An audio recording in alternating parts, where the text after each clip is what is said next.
From Stories Told by the Mother. Abdul Baha, The Sacrifice of the Divine. Many religions are founded upon the idea of sacrifice. For instance, all the Chaldean religions. The reforms of the Muslim religion also had a very strong tendency towards sacrifice. All the first adepts, the first faithful, paid with their life for changing the religion.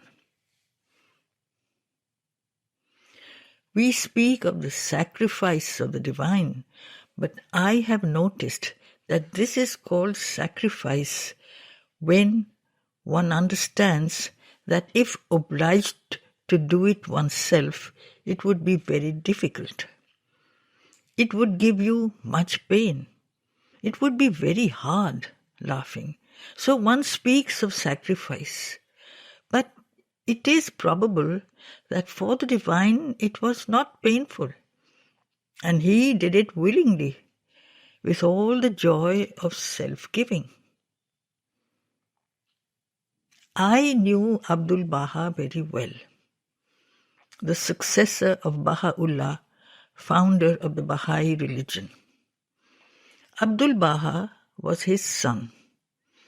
He was born in prison and lived in prison till he was 40, I believe.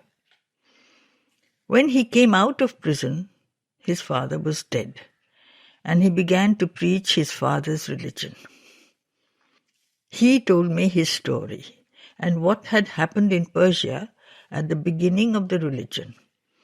And I remember him telling me with what intense joy, what a sense of the divine presence, of the divine force, these people went to the sacrifice.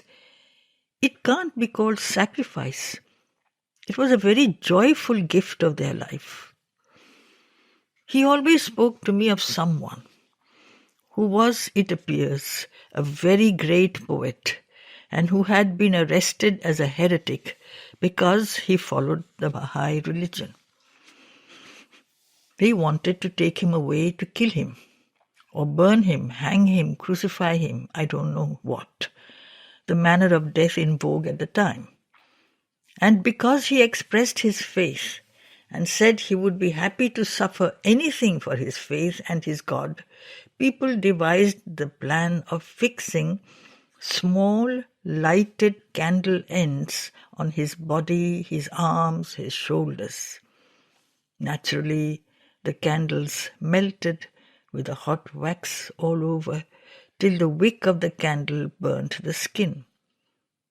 It seems Abdul Baha was there when this man was tortured, and as they came to the spot where he was to be killed, Abdul Baha went up to speak to him affectionately, and he was in an ecstasy of joy.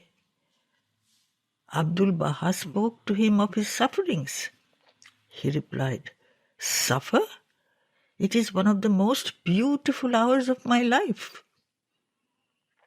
This cannot be called a sacrifice, can it?